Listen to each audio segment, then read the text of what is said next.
اعوذ باللہ من الشیطان الرجیم بسم اللہ الرحمن الرحیم اللین. Assalamu alaikum wa rahmatullahi wa barakatuh. On behalf of Al-Huda International and its program Towards the Light, I welcome you all to this venue on the occasion of the Takmeel Quran of the class of 2009.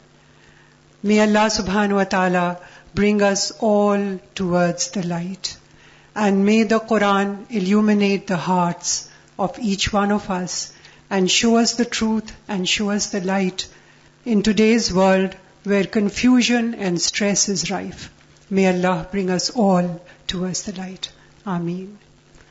We will start the program now with Tajweed. How is everyone today? Alhamdulillah. Students, I would highly encourage you, please don't let there be any gaps between you. Okay? Sit together. Okay. Does everyone have their Mus'haf, their Quran? So alhamdulillah for this beautiful opportunity, for this beautiful afternoon. Why are we all here today? Celebrating what? Celebrating the fact that you are completing the Quran, alhamdulillah. You began a journey through the Quran, and today that journey, alhamdulillah, with Allah's tawfiq, is coming to a completion. But does the journey through the Quran ever really end? No, it doesn't. It's a lifelong journey. So when one journey completes itself, alhamdulillah, with Surat Nas today you will complete one journey. And then what should happen right after that? Begin again, right? Alhamdulillah. Okay, if you take out your last juz, what we are going to do is we are going to recite the last 3 surahs. Okay? Do you have the Quran in front of you? And those of you who are not students and who are guests, just to mention to you briefly that during this course, the Towards the Light, these students have been learning tajweed on a weekly basis, on Saturdays for half an hour, and we've gone through certain surahs of the Quran, how to articulate each letter correctly, what are the rules with respect to reciting the Quran in the correct manner, and how should we recite the Quran. It comes in the Quran itself, وَرَتِّلِ الْقُرْآنَ تَرْتِيلًا. So the Quran has to be recited in slow and measured tones. That is the objective. Okay? So we'll begin with the recitation of Suratul Ikhlas. And I invite the guests to also join in the recitation with us. Okay?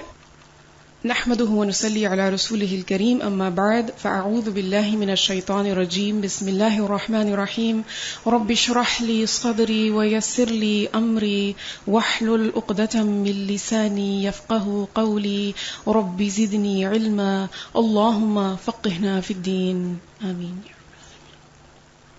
أعوذ بالله من الشيطان الرجيم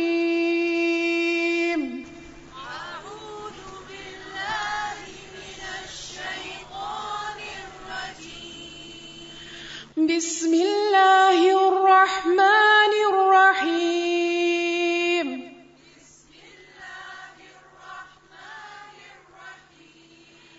قل هو اللہ احد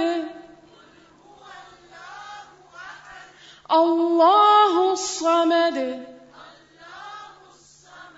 لم یلد ولم یولد وَلَمْ يَكُنْ لَهُ كُفُوًا أَحَدٌ. سورة الفلق. بسم الله الرحمن الرحيم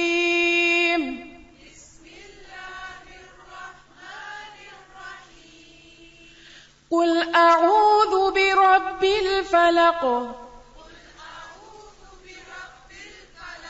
من شر ما خلق ومن شر غاسق إذا وقب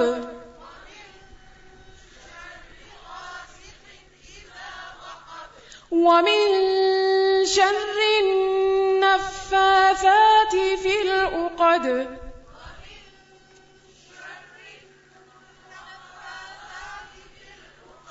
وَمِن شَرِّ حَاسِدٍ إِذَا حَسَدَ.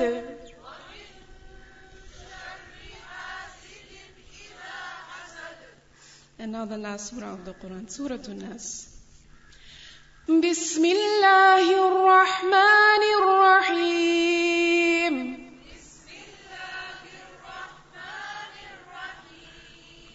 قُلْ أَعُوذُ بِرَبِّ النَّاسِ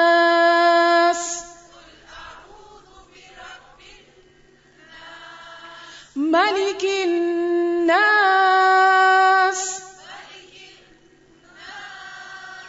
إِلَٰهِ النَّاسِ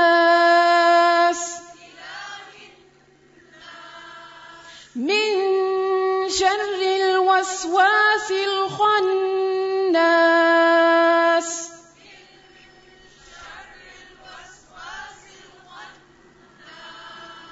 الذي يوسوس في صدور الناس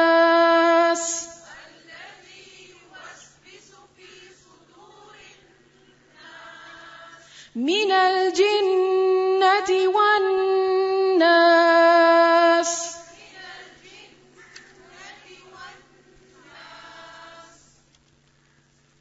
Alhamdulillah.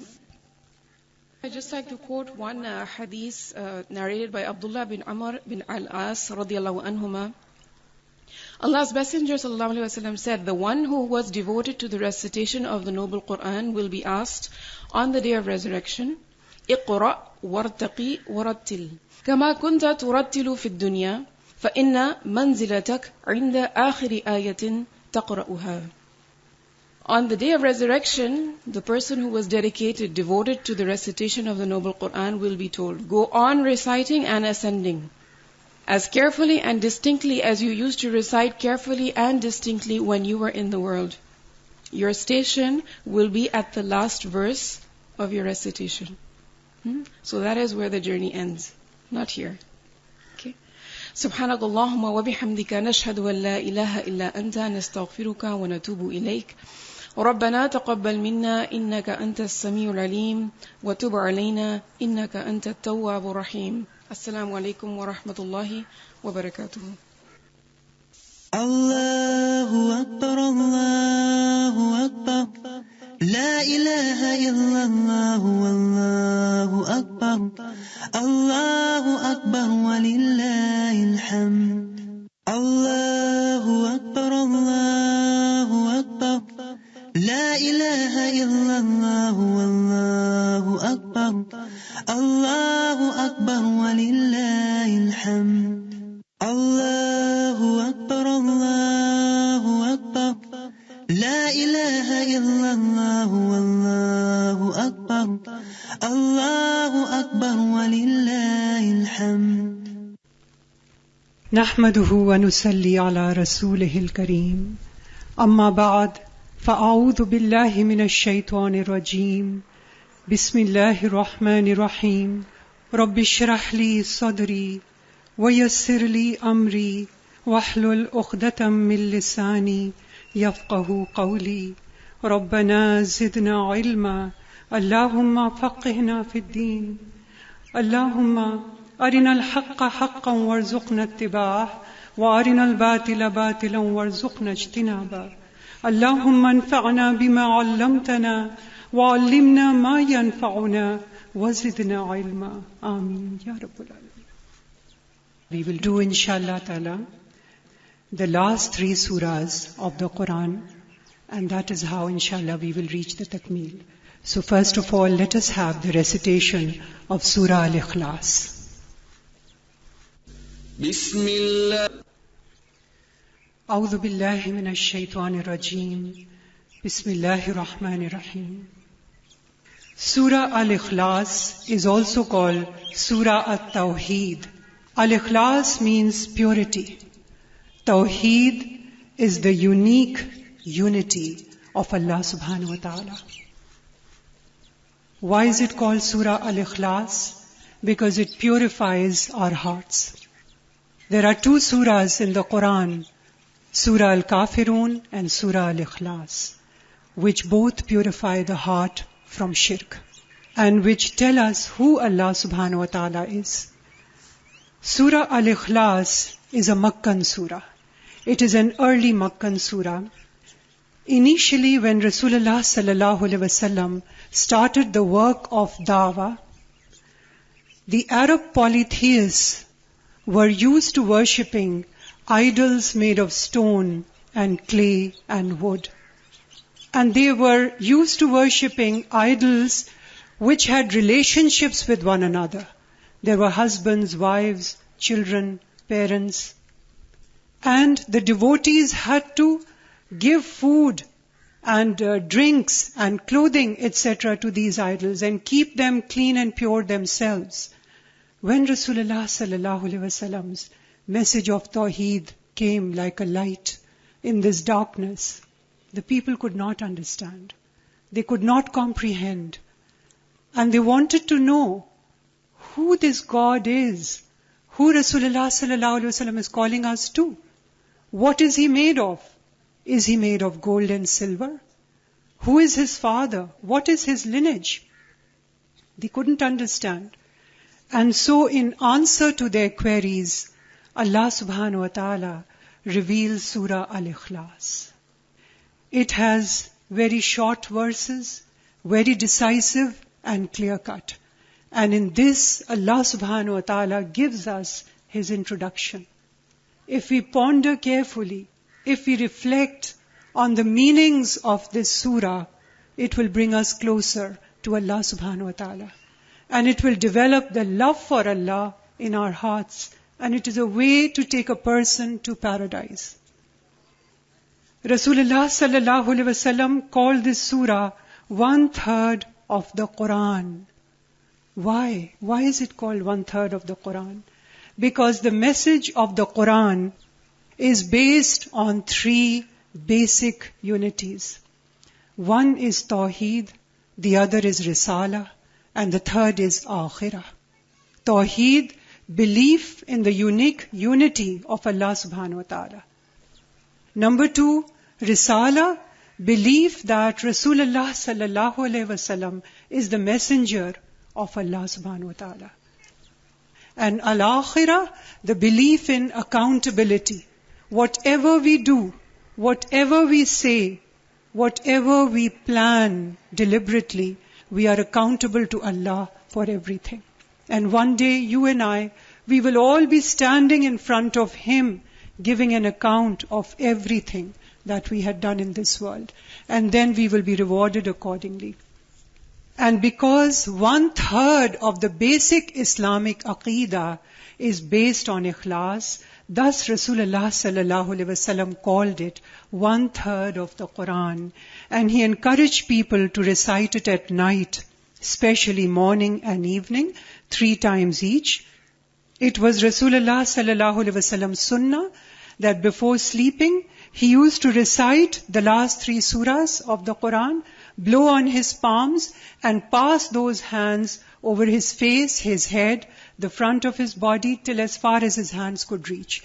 And during his last illness, when he was too weak to do this, Aisha radiallahu anha recited these, blew on his own hands, and passed his own hands over his body for barakah.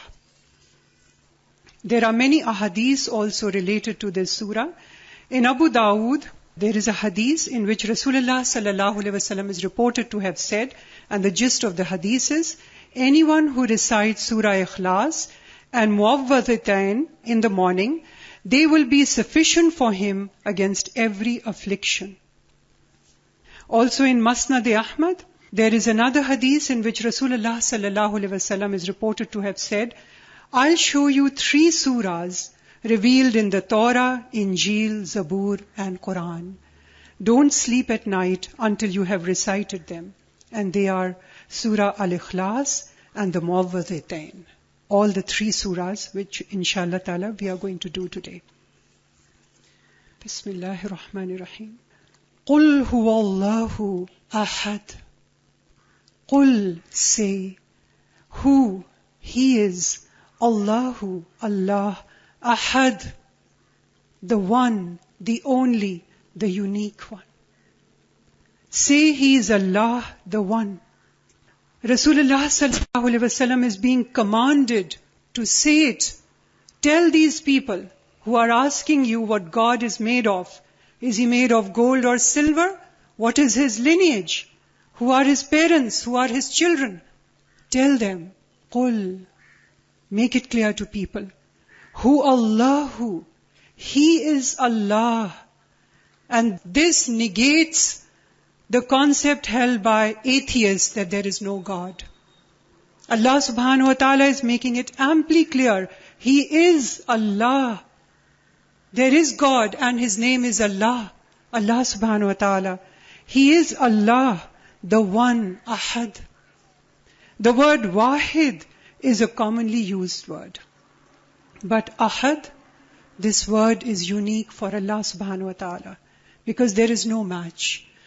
Allah subhanahu wa ta'ala is laysa kamithlihi shay. There is nothing like Him. Nothing at all can compare with Him. There is not even an example that can be given for Him. Laysa kamithlihi shay. Allah subhanahu wa ta'ala does not resemble anything. He does not resemble us. He does not resemble the angels. He does not resemble anything. There is no comparison between the Creator and the created. Neither does He resemble anything physically, nor does He resemble anything in His actions, nor does He resemble anything in any way in His commands. In everything, Allah subhanahu wa ta'ala is unique. And thus, Ahad denotes the unique unity of Allah subhanahu wa ta'ala. Allahus Samad. Allah is As-Samad. What does As-Samad mean? As-Samad is written as the self-sufficient, the one who is independent. He does not need anyone. He does not need me. He does not need you. He does not need anything. We are dependent on Him for every need that we have.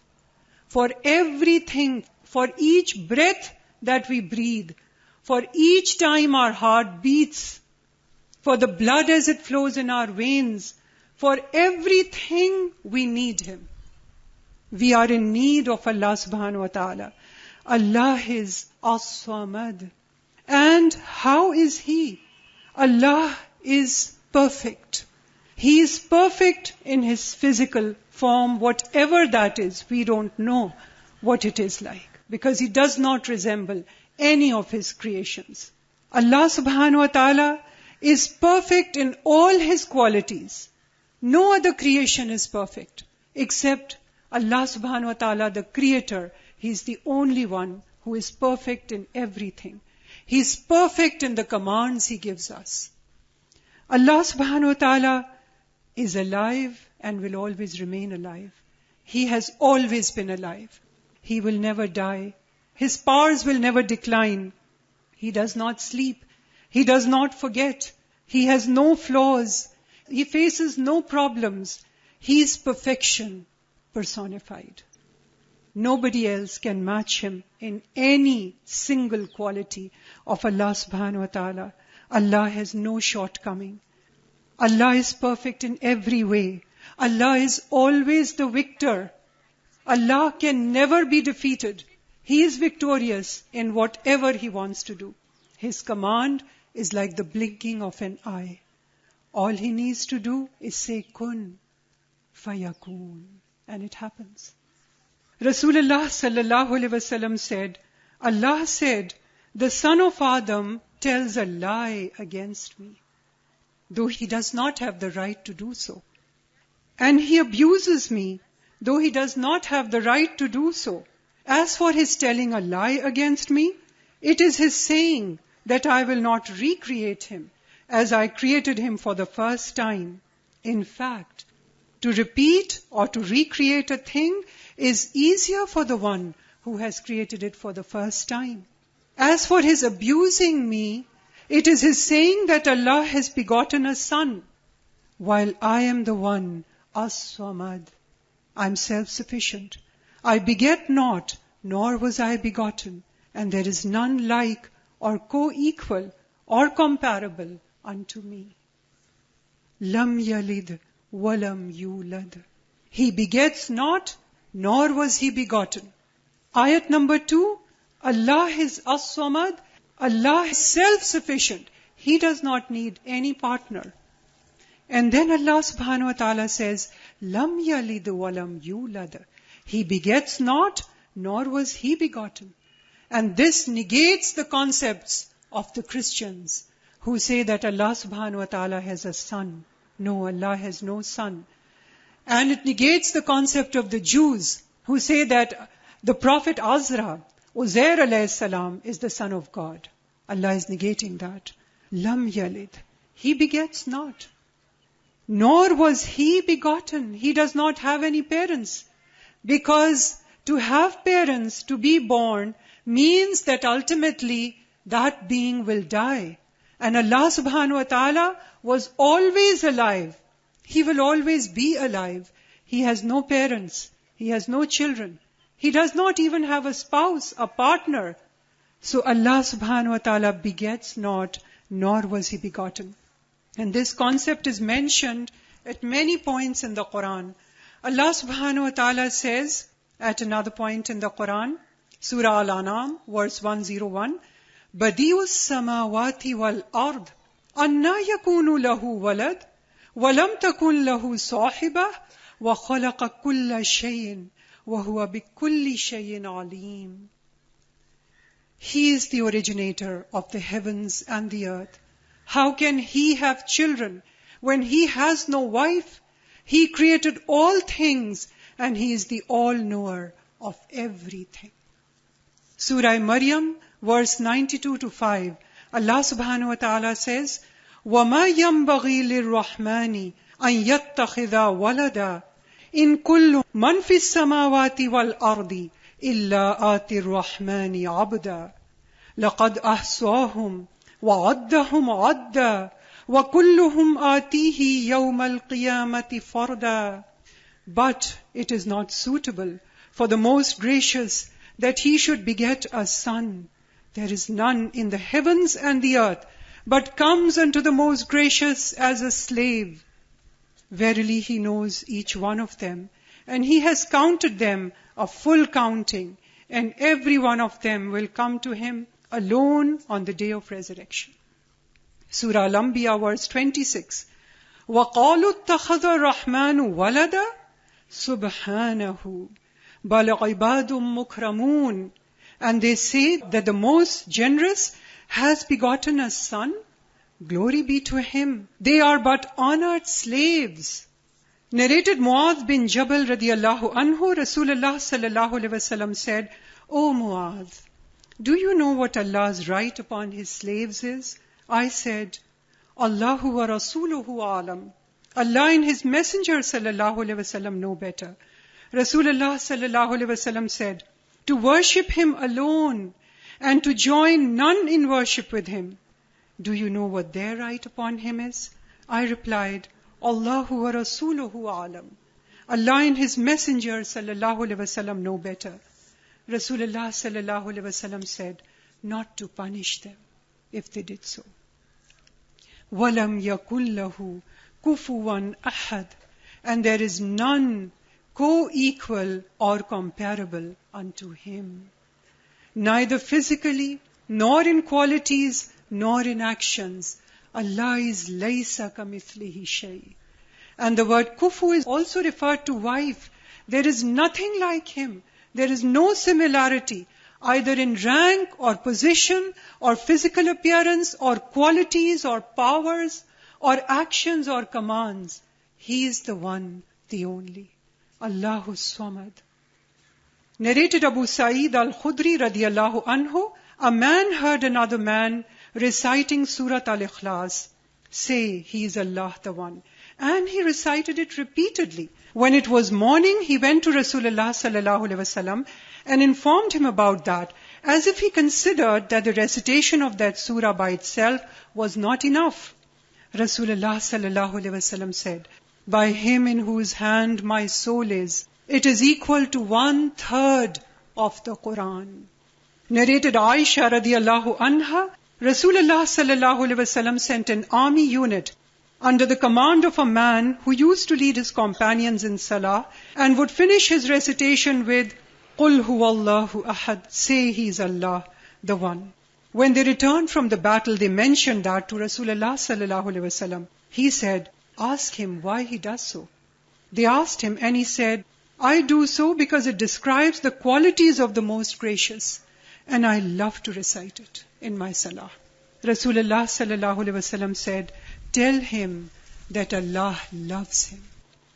Allahu Akbar, Allahu Akbar, La ilaha illallah, Allahu Akbar, Allahu Akbar, walillahil hamd. Let us have the recitation now of Surat Al-Falaq. Bismillahir Rahmanir Rahim. Bismillahir Rahmanir Rahim. Suratul Falaq. Al-Falaq means the daybreak. Suratul Falaq and the surah which follows, Surat An-Nas, they were both revealed at the same time. The two surahs are called Al-Mu'awwidhatayn because through these two surahs we seek Allah subhanahu wa ta'ala's protection from everything. And some scholars have said that probably these two surahs were revealed in Makkah. However, most of the scholars are of the opinion that both these surahs are Madinan surahs. And they hold that the period of revelation is 7th Hijri, when the Jews had done magic on Rasulullah sallallahu alaihi wasallam. We know that when Rasulullah sallallahu alaihi wasallam started preaching, it provoked all kinds of opposition to him. All the disbelievers, along with the Jews, along with the hypocrites, they all tried to suppress the message of Islam. Initially, they tried to compromise with Rasulullah sallallahu alaihi wasallam through temptation. And then Surah Al-Kafirun was revealed. There can be no compromise in matters of deen. And then they tried to plot against him. They made assassination attempts on him. They cursed him. They called him a madman. They called him a magician. They called him all kinds of things. They even said that Satans are working on him to make him recite what he's reciting. Astaghfirullah. And then finally when they found that no ploy of theirs was working, so they cast a magic spell on him. Narrated Aisha radiallahu anha, a Jewish man called Labid bin Asam from the tribe of Bani Zuraiq worked magic on Rasulullah sallallahu alaihi wasallam till Rasulullah sallallahu alaihi wasallam started imagining that he had done a thing that he had not really done. And it means that he became a bit confused. Not that the message suffered in any way, but he became a bit confused about whether he had done something. One day or night he was with us. He invoked Allah and invoked for a long period and then said, O Aisha, do you know that Allah has instructed me concerning the matter which I have asked him about? 2 men came to me, and one of them sat near my head and the other near my feet. One of them said to his companion, what is the disease of this man? The other replied, he is under the effect of magic. And these were of course angels sent by Allah subhanahu wa ta'ala. The first one asked, who has worked the magic on him? The other replied, Labid bin Asam. The first one asked, what material did he use? The other replied, a comb and the hair stuck to it, and the skin of the pollen of a male date palm. The first one asked, where is that? The other replied, it is in the well of Zarwan. So Allah's Messenger sallallahu alaihi wasallam, along with some of his companions, went there and came back saying, O Aisha, the color of its water is like the infusion of henna leaves. The tops of the date palm trees near it are like the heads of the devils. I asked, Ya Rasulullah sallallahu alaihi wasallam, why did you not show it? And he said, since Allah cured me, I dislike to let evil spread among the people. Then he ordered that the well be filled up with earth. So Allah subhanahu wa ta'ala revealed Al-Mu'awwidhatayn upon Rasulullah sallallahu alaihi wasallam, Surah Al-Falaq and Al-Nas. It is given in Tirmidhi that Rasulullah sallallahu alaihi wasallam used to seek refuge from the evil eye of men and jinn. When both these surahs were revealed, he made it a habit to recite them, and he left the other things. In Sahih al-Bukhari, there is a hadith, the gist of which is, it is narrated by Aisha radiallahu anha, whenever Rasulullah sallallahu alaihi wasallam had any pain, he would recite Al-Mu'awwidhatayn and blow on his body.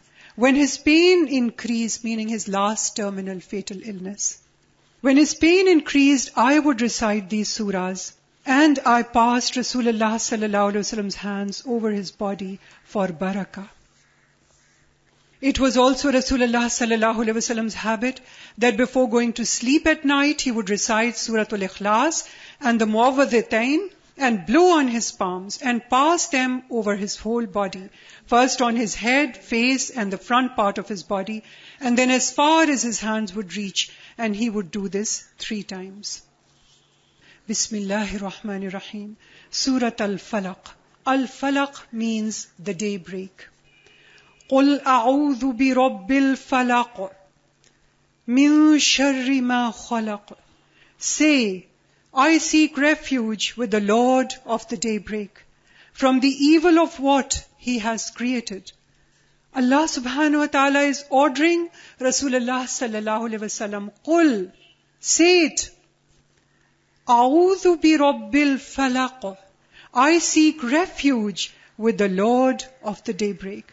A'udhu, I seek refuge. It means I cling to Allah subhanahu wa ta'ala because He's the creator of everything.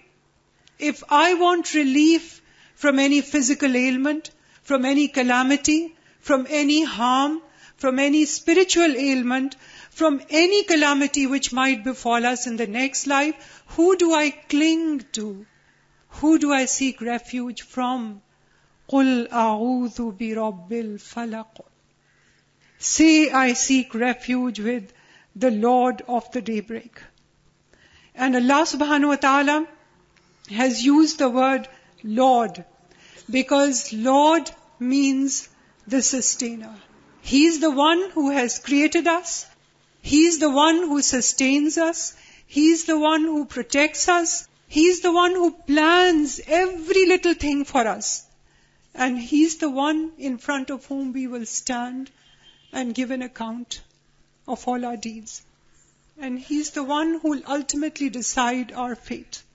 So I seek refuge. قُلْ أَعُوذُ بِرَبِّ الْفَلَقِ. And why does Allah subhanahu wa ta'ala, out of all the things that He has created, why is Allah subhanahu wa ta'ala saying, I seek refuge with the Lord of Al-Falaq, the Lord of daybreak? Why? Because day breaks when night is over. And similarly, when we are passing through problems in our lives, when we are passing through calamities, when we are passing through sickness, illness, when we are surrounded by problems and we don't know the way out, who do we turn to? قُلْ أَعُوذُ بِرَبِّ الْفَلَقِ. We turn to the Lord of the daybreak. Like He takes out the day, He splits the night. And He takes out the day, Fajr comes out. Like we know that after every night, there will come day. Similarly, we need to rely on Allah. We need to hold on to the most firm handhold. And we need to know that after every night in our lives, day will come. The word falaq does not only mean daybreak, because Allah subhanahu wa ta'ala has used this word at other places also in the Quran, like faliqul habbi wan nawa.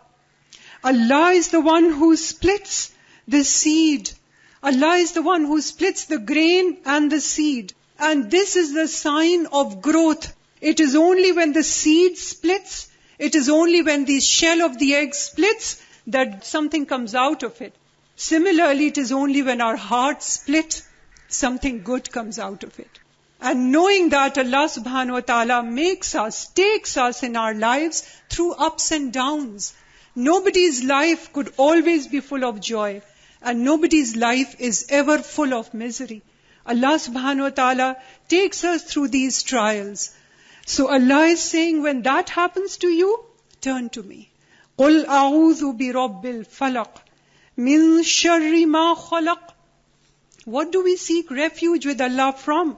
From the evil of what He has created. مِنْ شَرِّ مَا خَلَقَ. Whatever He has created. Because all good and bad, who is the eventual creator? Allah subhanahu wa ta'ala. And we know that His creation of bad is not bad in itself. Even in that bad, there lies good in us when we pass through it. And another meaning of the word shar. Shar has two meanings. One meaning of the word evil is any pain or loss or injury or trouble or grief or distress which afflicts us. We pass through financial problems. Our hearts are broken. Sometimes we get hurt. So many things can happen to us. This is one kind of shar. We seek Allah's refuge when we are going through these trials and tribulations. Also, the word shar means the causes which lead to these trials and tribulations. And what are the causes? Disbelief, polytheism, sins. Our own sins. They lead us. They make us pass through these. And again, it's a blessing from Allah subhanahu wa ta'ala that He purifies us through this. مِن شَرِّ مَا خَلَقَ وَمِن شَرِّ غَاسِقٍ إِذَا وَقَبَ. And from the evil of the darkness, darkening night as it comes with its darkness. وَمِن شَرِّ غَاسِقٍ. Evil of darkness. Why does Allah subhanahu wa ta'ala use this word darkness? Because we know that in the darkness of the night, all the wild beasts come out, the harmful insects, reptiles, etc. come out. Also criminals lurk in the shadow of the dark. All kinds of wrong things happen in the cover of darkness. Also, darkness could be the darkness of our own souls. Allah subhanahu wa ta'ala wants to take us out of this darkness towards the light. Ila nur. Min az-zulumati ila nur. Allahu waliyul ladhina amanu. Yukhrijuhum min az-zulumati ila nur. Allah is the friend. We regard Allah subhanahu wa ta'ala as something so abstract. Allah is our closest friend. Allahu waliyul ladhina amanu. He's the friend, the protector, the guardian of those who believe. Yukhrijuhum min az-zulumati ila nur. He takes them out from darknesses towards light. Zulumat means darkness says. In English, there's no such word as darkness says. But we can't choose any other word because that is the word in Arabic, plural, of darkness. The darkness of ignorance, the darkness of shirk, the darkness of polytheism, the darkness of our own pettiness, the darkness of greed, of envy, of jealousy, of hatred, of harboring grudges against people, of hating people. All these are darknesses which cover our soul. And the darknesses of our sins. Every time we commit a sin, a dark spot appears on our heart. Unless we repent to Allah subhanahu wa ta'ala, it remains. And when we go on committing more and more sins, the darknesses go on spreading. So Allah subhanahu wa ta'ala says, seek refuge with Allah. وَمِن شَرِّ غَاسِقٍ إِذَا وَقَبَ. When does darkness become evil? When it comes with its darkness. وَمِن شَرِّ النَّفَّاثَاتِ فِي الْعُقَدِ. And from the evil of those who practice witchcraft when they blow in the knots. وَمِن شَرِّ النَّفَّاثَاتِ. Naffathat are the women who used to blow on knots. And this is symbolic of witchcraft, black magic. I don't know how many of you are aware of this, but when these people practice black magic, they tie knots, and sometimes they stick needles, and they go on chanting some words, and then they want something bad to happen to the person on whom they are throwing this magic spell. And when this happens to anybody, what should we do? Should we run to somebody to dispel that magic? No, Allah subhanahu wa ta'ala has given us Surah Falaq and An-Nas. And this is what our leader, Rasulullah sallallahu alaihi wasallam, used to cure himself from magic. So from the evil of those who practice witchcraft when they blow in the knots. وَمِن شَرِّ حَاسِدٍ إِذَا حَسَدٍ, and from the evil of the envier when he envies. Evil of the envier when he envies. We are asking Allah subhanahu wa ta'ala, His being our Lord, we are asking His protection from 3 evils. What are they? Evil of darkness, evil of witchcraft, and in the same category Allah is putting the evil of those who are jealous when they practice their jealousy. What is jealousy? Jealousy is when we see something good in others and we want them to be deprived of it. We want that good, that blessing to be taken away from them. This is jealousy. If we see something good in others and we say Barakallahu laki, and we ask Allah, "Oh Allah, if you can give to him, you can also give to me," then there is no problem with that. But if we see something good in another person and we say, "Oh Allah, take it away from him and then give it to me," or deprive him of it, then it is jealousy. So Allah says, وَمِن شَرِّ حَاسِدٍ إِذَا حَسَدٍ. إِذَا حَسَدٍ. The shar, the evil of the hasid, is confined to his own self, in his own heart. He's hurting his own self. Until and unless he starts acting on it. When he starts إِذَا حَسَدٍ, when he starts practicing their jealousy, then he hurts other people with it. Through his words, through his actions. So Allah subhanahu wa ta'ala is asking us to seek refuge with Allah from all these 3 shars, all these 3 evils. Narrated Abu Hurairah radiyallahu anhu, Rasulullah sallallahu alaihi wasallam said, "Take refuge with Allah from the difficult moments of a calamity, from being overtaken by ashwaqa, and from being destined to an evil end, and from the malicious joy of enemies. Ta'awwadhu billahi min jahdil bala'i, wa darki shaqa'i, wa su'il qada'i, wa shamatatil 'ada." Who was the first one to practice jealousy? It was Iblis, who was jealous from Adam alayhi salam. And also amongst human beings, it was the son of Adam alayhi salam, Qabil, who was jealous of his brother Habil. And this is how jealousy started on this planet. Allahu Akbar, Allahu Akbar, La ilaha illallah, Allahu Akbar, Allahu Akbar, walillahil hamd. Bismillahir Rahmanir Rahim. Bismillahir Rahmanir Rahim. Suratul Nas. An-Nas means mankind. Again, this surah was revealed along with Suratul Falaq. And again, it is controversial exactly where it was revealed. Some scholars state that it's a Makkan surah, but most scholars are of the opinion that it was revealed in 7 Hijri, along with Suratul Falaq. It's a Medinan surah, and it was revealed when Labid bin Asam had done magic on Rasulullah sallallahu alaihi wasallam.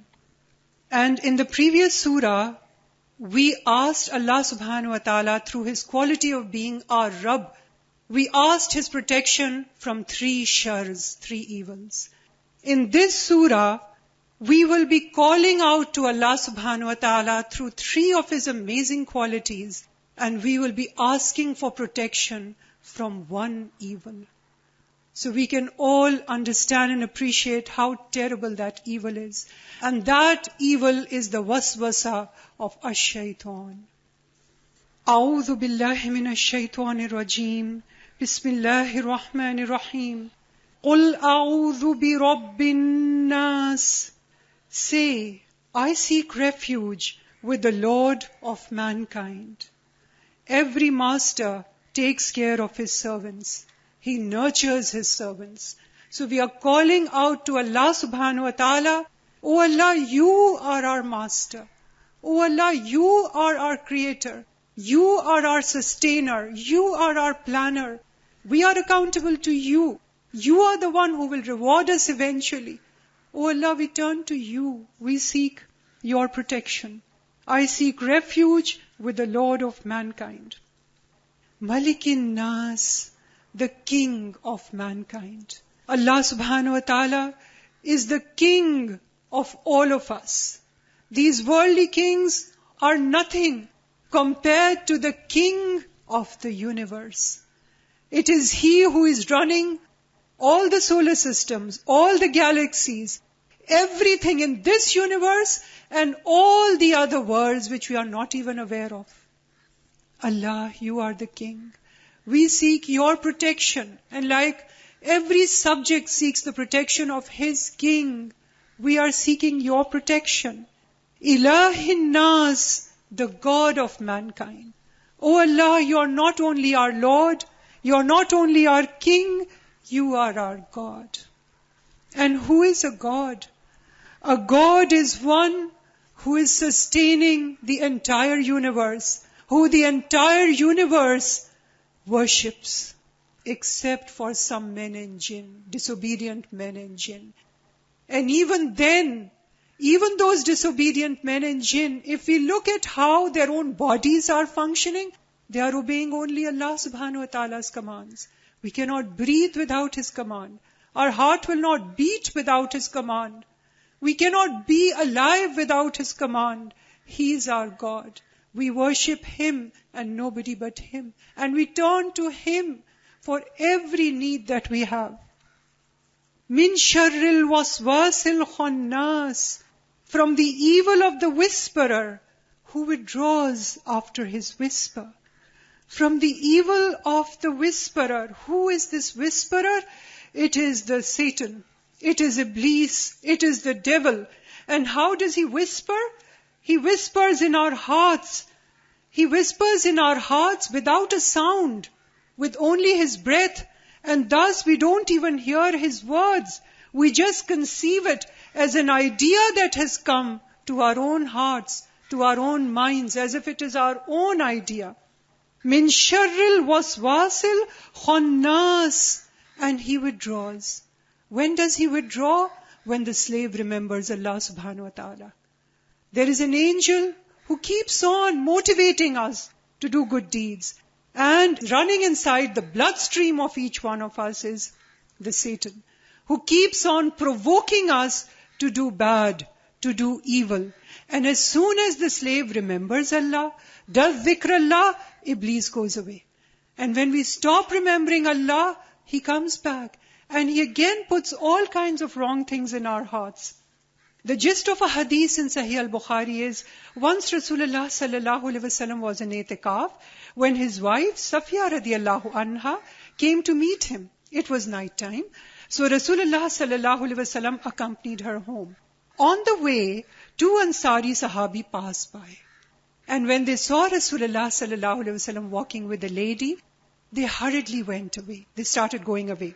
So Rasulullah sallallahu alaihi wasallam called them and said, "This is my wife. This is the gist of the hadith I am telling you." He made it clear to them, "This is my wife, Safiya bint Huyay radiyallahu anha." They said, "Ya Rasulullah sallallahu alaihi wasallam, how can we have any misgivings about you?" Rasulullah sallallahu alaihi wasallam said, "Satan runs in man's veins like blood. I was afraid let he put some suspicions in your heart." So the Satan is running in our veins. And where does the blood go eventually? It does pass through our hearts. So he goes on insinuating all these wrong things in our minds and hearts. Alladhi yuwaswisu fi sudurin nas, who whispers in the hearts of mankind. This is his job. He is bent upon our destruction. He wants to destroy our dunya and akhirah. If something happens to us, some calamity befalls us in this dunya, if we fall sick or lose money or business fails or a house is blown up, etc., any kind of calamity is so temporary. It is only in this worldly life. But if our akhirah is destroyed, we are nowhere. And Iblis, his goal in life is to destroy our dunya and akhirah, both. He is our known enemy. Allah subhanahu wa ta'ala has repeatedly told us, He is your enemy. Minal jinnati wan nas, of jinns and mankind. So Allah is warning us against these human enemies and satanic enemies. The jinns whisper in our hearts, and human beings also, in the guise of friends, in the guise of well-wishers, in the guise of being kind, in the guise of using beautiful words, they mislead us from the path of Allah. Allah subhanahu wa ta'ala says they adorn, their speech is adorned so that we feel he's so right, he's saying something which is in my own best interest. But that is how they take us away from Allah subhanahu wa ta'ala. And so it is all the more crucial that we need to know the Quran and Sunnah. What is it that will benefit us ultimately in this world and the hereafter? Because if we are not so sure of that, then we can very easily be misguided. Because he goes on whispering in our hearts. Ibn Kathir said that it is important to seek protection against satanic whispers. It is extremely important. Why? Because so far as a human enemy is concerned, there is another way to deal with the human enemy. Allah subhanahu wa ta'ala says, خُذِ الْعَفْوَ وَأْمُرْ بِالْعُرْفِ وَعَارِضْ عَنِ الْجَاهِلِينَ. Allah subhanahu wa ta'ala says, take to forbearance, bid the fair, and ignore the ignorant. So kindness, compassion, being courteous, gentle, loving with the human enemy can win him over. But so far as this satanic enemy goes, he can never be won over. If we succumb to his temptations, we are losers. We commit sin if we succumb to his temptation. Why? Because Allah subhanahu wa ta'ala says in the very next verse, وَإِمَّا يَنزَغَنَّكَ مِنَ الشَّيْطَانِ نَزْغٌ فَاسْتَعِذْ بِاللَّهِ إِنَّهُ سَمِيعٌ عَلِيمٌ. And if you are stricken with a strike from the Satan, seek refuge with Allah. Surely He is the all-hearing, the all-knowing. So there are two different ways to deal with these two different kinds of enemies. With human enemies, Allah has taught us to be gentle and kind. You can win them over because their inherent nature is good. But so far as Iblis goes, his inherent nature is evil. If we succumb to his temptations, we'll commit sins. And if we go on further and listen to him more, we'll be destroying our dunya and the hereafter. And that is what Iblis is all about. Rasulullah sallallahu alaihi wasallam, whenever he went to bed, he used to recite Surat Al-Ikhlas, Al-Falaq and An-Nas, and then blow on his palms and pass them over his face and those parts of his body that his hands could reach. And when he fell ill, he used to order me, meaning Aisha radiallahu anha, to do like that for him. Rasulullah sallallahu alaihi wasallam also said, this is from Sahih al-Bukhari, narrated Abu Huraira radiallahu anhu, Rasulullah sallallahu alaihi wasallam said, hellfire is surrounded by all kinds of desires and passions, while paradise is surrounded by all kinds of disliked, undesirable things. So it's very easy to fall and slip. And it's difficult to remain on the right path unless we grasp the most firm handhold. And what is the most firm handhold? That of Allah subhanahu wa ta'ala. Anyone who grasps that handhold, then Allah never lets us down. Narrated Ali radiallahu anhu, I heard Rasulullah sallallahu alaihi wasallam saying, in the last days, meaning of the world, there will appear young people with foolish thoughts and ideas. They will give good talks, but they will go out of Islam as an arrow goes out through the game. Their faith will not exceed their throats. So wherever you find them, kill them, for there will be a reward for the killers on the day of resurrection. And this hadith refers to people who are misguiding people from Allah subhanahu wa ta'ala. It does not refer to Muslims, it does not refer to the scholars. It refers to those who inside their hearts are hypocrites. Rasulullah sallallahu alaihi wasallam said, the example of a believer who recites the Quran and acts on it is like a citron which tastes nice and smells nice. And the example of a believer who does not recite the Quran but acts on it is like a date fruit which tastes good but has no smell. And the example of a hypocrite who recites the Quran is like a rayhan which smells good but tastes bitter. And the example of a hypocrite who does not recite the Quran is like a colocynth which tastes bitter and has a bitter bad smell. وآخر دعوانا ان الحمد للہ رب العالمین.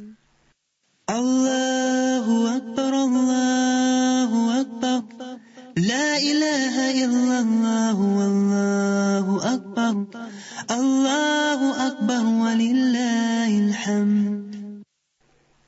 الحمد للہ رب العالمین الرحمن الرحیم مالک یوم الدین ایاک نعبد وإیاک نستعین اهدنا الصراط المستقیم صراط الذین انعمت علیہم غیر المغضوب علیہم ولا الضالین.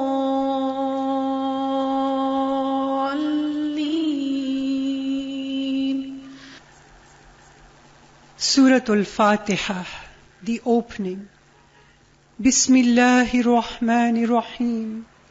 In the name of Allah, the most gracious, the most merciful. Alhamdulillahi Rabbil Alameen. All praises and thanks be to Allah, the Lord of the worlds, the Lord of the Alameen. Ar-Rahmanir Rahim, the most gracious, the most merciful. Maliki Yawmiddin, the only owner of the day of recompense. Iyyaka na'budu wa iyyaka nasta'in.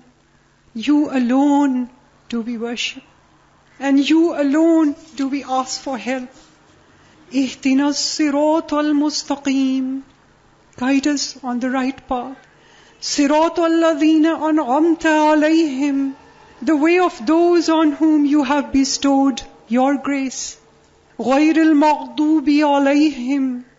Not the way of those who earned your anger. وَلَضَّالِّينَ, and not of those who went astray. Ameen, Ya Rabbul Alameen. Alhamdulillah, Alhamdulillah, Alhamdulillah. Allahumma salli ala Sayyidina Muhammad sallallahu alayhi wa sallam. Subhanaka Allahumma Rabbana wa bihamdika Allahumma ighfir li. Subhanaka Rabbana wa bihamdika Allahumma ighfir li. Subhana Rabbana wa bihamdika Allahumma ighfir li. All thanks are due to Allah. Through His kindness and help, we completed the Quran. Without His help, we would not have found the way. We would not have been guided without you, O Allah. O Allah, shower your blessings upon the best of creation, Rasulullah sallallahu alaihi wasallam, on his companions, on his family, all of them ajma'een. O our Lord, accept this from us. Indeed, you and you alone are the all-hearing, the all-knowing. Rabbana taqabbal minna. Rabbana taqabbal minna. Innaka antas samiul alim. Wa tub alayna. Innaka antat tawwabur rahim. Let us recite Dua Noor for Khatm Quran. Allahumma ij'al fi qalbi noora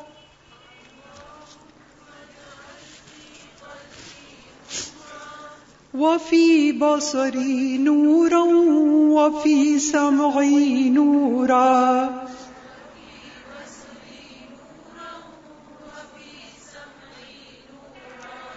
وعن يميني نورا وعن يساري نورا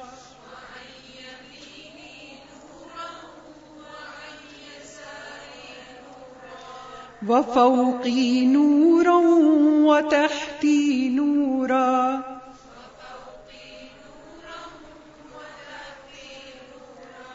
وأمامي نورا وخلفي نورا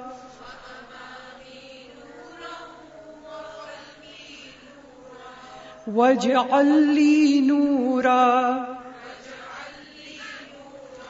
وفي لساني نورا وعصبي نورا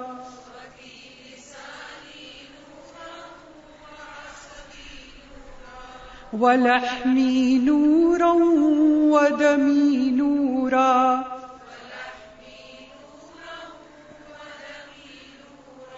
وشعري نورا وبشري نورا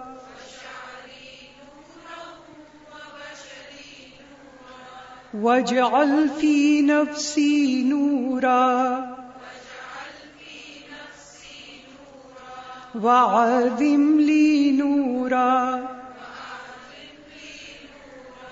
اللهم آتني نورا. The translation of the dua which we have just read.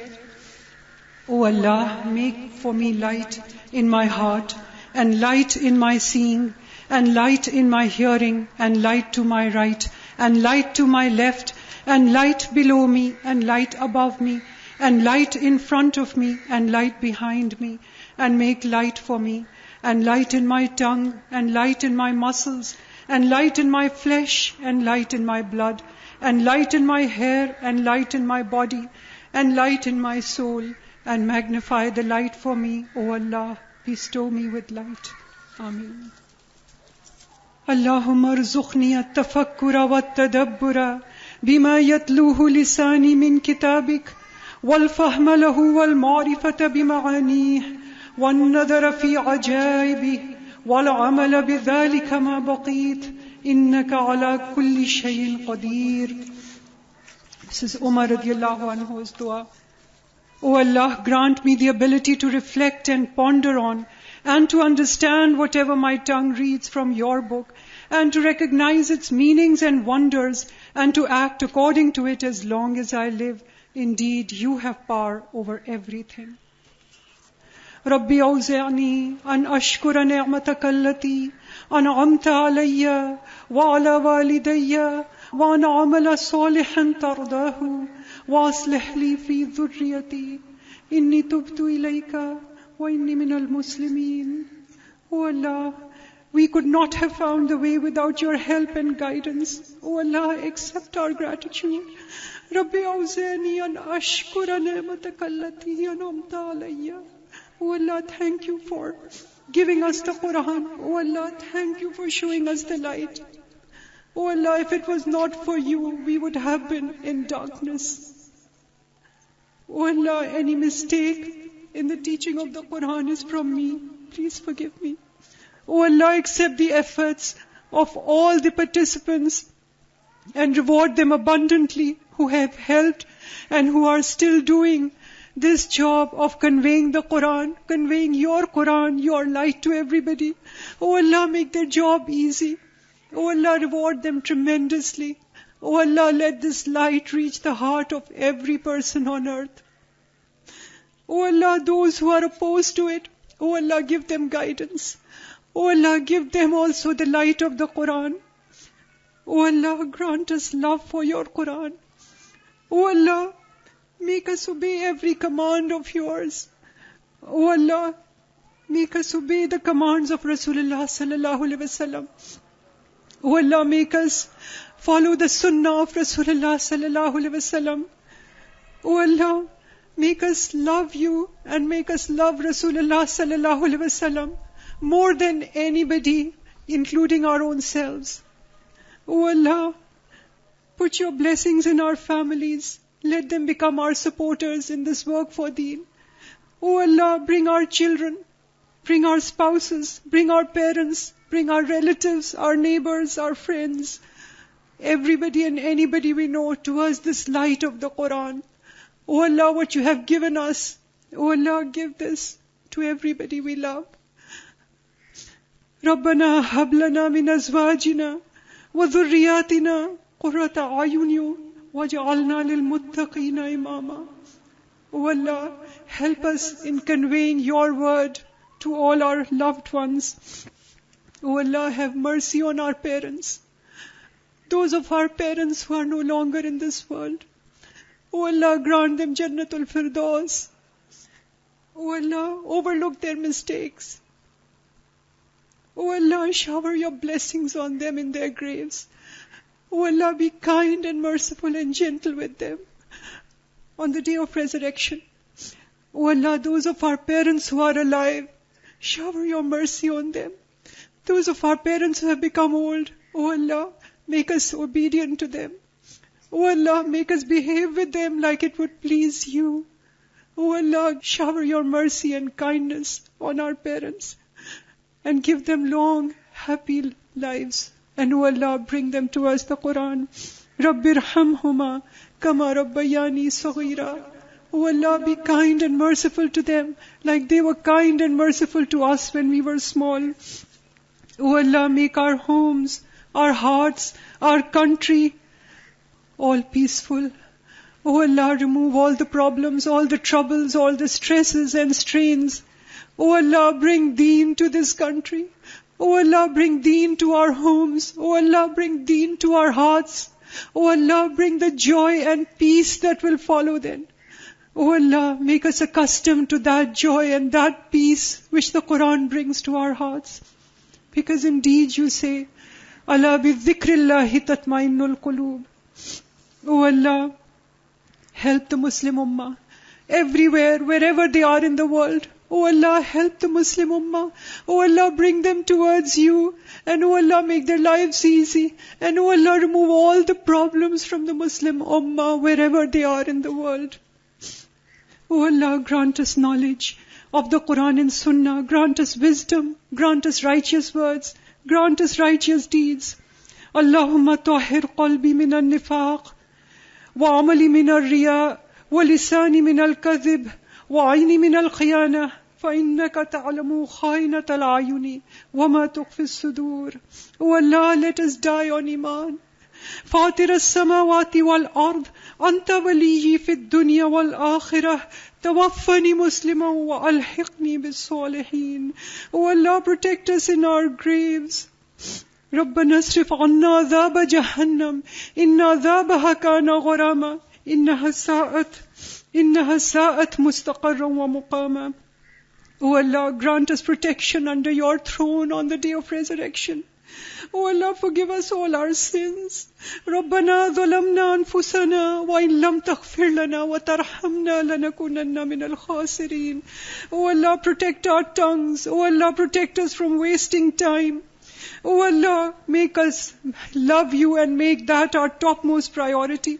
O Allah, give us taqwa and the capacity to follow the sunnah and the capacity to do righteous deeds to please you. ربنا لا تزغ قلوبنا بعد إذ هديتنا وهب لنا من لدنك رحمة إنك أنت الوهاب. ربنا تقبل منا إنك أنت السميع العليم وتب علينا إنك أنت التواب الرحيم. O Allah, remove the problems of all the people who have come here today. O Allah, whatever financial problems, whatever health problems, whatever kinds of problems they are going through, O Allah, you are our Lord. We ask only from you. O Allah, those who are seeking good proposals for their daughters and sons, O Allah, give them righteous spouses, which will give them the best in this world and the hereafter. O Allah, forgive us our faults and mistakes. Subhanallahi wa bihamdihi, adada khalqihi wa rida nafsihi, wa zinata arshihi wa midada kalimatihi, wa sallallahu ala khayri khalqihi Muhammadin, wa ala alihi wa ashabihi, wa ahli baytihi ajma'in, bi rahmatika ya arhamar rahimin. Subhanakallahumma wa bihamdika, nashhadu an la ilaha illa anta, nastaghfiruka wa natubu ilayk. Assalamu alaikum wa rahmatullahi wa barakatuhu. Allahu Akbar, Allahu Akbar, La ilaha illallah, Allahu Akbar, Allahu Akbar, walillahil hamd. Assalamu alaikum wa rahmatullahi wa barakatuhu. On behalf of graduating students of Towards the Light, class 2009, We would like to welcome you all to join us in our journey towards the light. To give you a brief introduction of the course, Towards the Light, I would like to call Zainab Hamid. She is MBA and currently working as a manager for Angro Foods. So, Zainab, please. Assalamu alaikum. Bismillahir Rahmanir Rahim. In January 2007, when I first heard about the course, I came as a listener, and after attending one class, I was simply awed by the course contents and the teaching style. What do we exactly do at TTL, Towards the Light course? It's a 3-year program divided into 6 terms with holidays in the summer and winter. In each term, we cover 5 juz. We also have tajweed, Quranic and Masnoon duas, and subjects which include Imaniyat, Fiqhul Ibadah, Book of Purification, Fasting, Zakah, Hajj and Umrah, and we also cover Seerah in this course. The teaching methods include both classroom teaching and small groups, as well as presentations by the students. Classroom teaching is very interactive. At the end of each ruku, students are able to give their comments and exchange views. They also discuss points which are not clear from the ruku. We also arrange social work visits to attune the students to social work. There were 3 trips in this batch. We visited and took rations comprising various food items like milk powder, sugar, etc. just before Ramzan to a colony in Gizri. The students were taken trip to the French beach also. And another trip was arranged to the National Institute of Child Health, NICH, where the students took gift bags for the patients. The previous batch also visited an orphanage in PCHS, Safura boarding house, which was very successful. There they played games, applied mehndi and distributed gifts to the children. During TTL's 3-year program, students are also groomed for further teaching if they want to. Through the summer course, which is conducted in July every year, students also participated in the Daura-e-Quran last year in Ramadan under the guidance of our senior teachers. Alhamdulillah, today a few of us have completed the course, and it was only possible because Allah subhanahu wa ta'ala made it possible for us. So may Allah give us the strength and perseverance to follow the Quran and Sunnah. Ameen. Next, I would like to call Ms. Asifa Najib. She is teacher at the city school. She will share her personal life-changing experiences in her journey towards the light. Asifa. Bismillahirrahmanirrahim. Assalamu alaikum wa rahmatullahi wa barakatuh. It seems just like yesterday that I entered the gates of 14 Khayabane-Seher when I heard from a friend about the Quranic course Towards the Light. I walked in as a listener, and alhamdulillah, today I walk out as a certificate holder, and with the most beautiful and inspiring words of the Holy Quran imbibed in my heart, mind and soul. It was the most amazing experience of my life. Every class seemed to open a door to learning. I learned to express my love for Allah subhanahu wa ta'ala and Rasulullah sallallahu alayhi wa sallam by being more patient and more forgiving.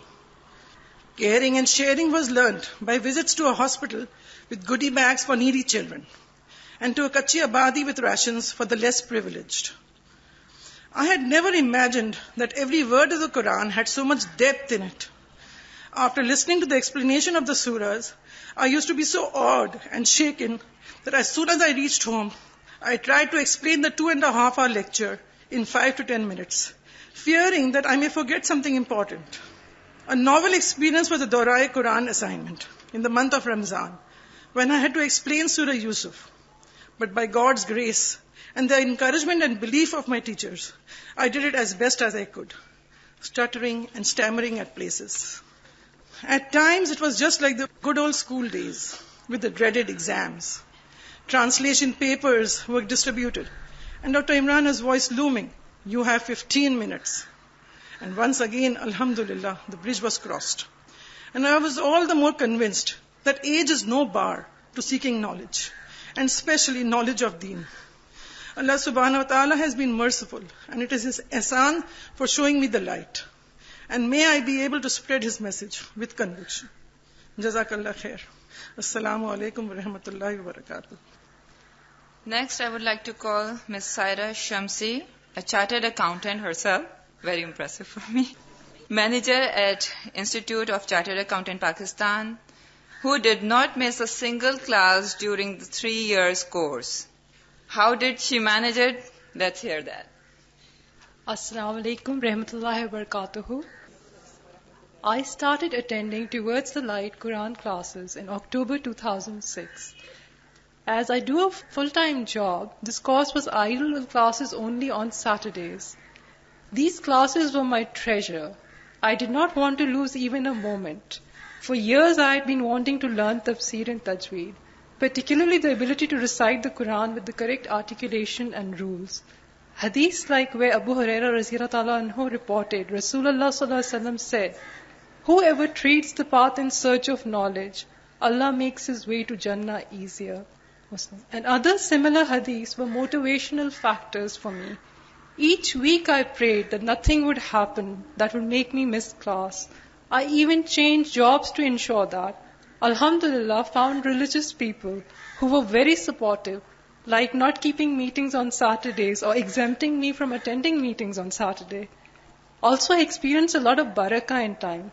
Just like Allah subhanahu wa ta'ala has said in a hadith Qudsi, "When my slave draws near me by a handspan, I come near to him by arm's length. When my slave walks towards me, I go towards him running." The time I started the course, I was working at Ernst & Young in Audit and Assurance as a supervisor and was also part-time teaching A-levels, plus had 2 papers of CA still to pass. Alhamdulillah, now I am a qualified chartered accountant working as a manager at ICAP. As I said, a lot of barakah comes in time. You just have to be focused, goal-oriented, with your priorities in the right direction. Then things work out as Allah subhanahu wa ta'ala's help does come. May Allah subhanahu wa ta'ala give us all the chance to fulfill this farz-e-ain, acquiring knowledge of the Quran and Sunnah. Ameen. Now I would like to call my beloved Ms. Zeenat Ahmed. She is MA in Economics and a grandmother of 8 kids, mashallah. She rescheduled her social events, her foreign vacation, and so much things in her life. Let's hear how. Assalamu alaikum. Bismillahirrahmanirrahim. Subhanallahi wa bihamdihi, subhanallahi al-azim. Alhamdulillah, Allah subhanahu wa ta'ala has bestowed innumerable blessings upon me and granted me life's best things. Out of these, one of the most treasured gifts is my journey towards the light, initiated by my daughter-in-law Sadaf, who requested me to drop her to the classes, and I was fortunate enough to avail the opportunity of attending the first lecture. This created such a love for Allah subhanahu wa ta'ala and the Quran and the Sunnah that then onwards I could not ever keep away from it. Though I had performed my Hajj, observed all the Huququllah and Huququl Ibad, and thought I knew the Quran well, but soon I realized that I knew nothing.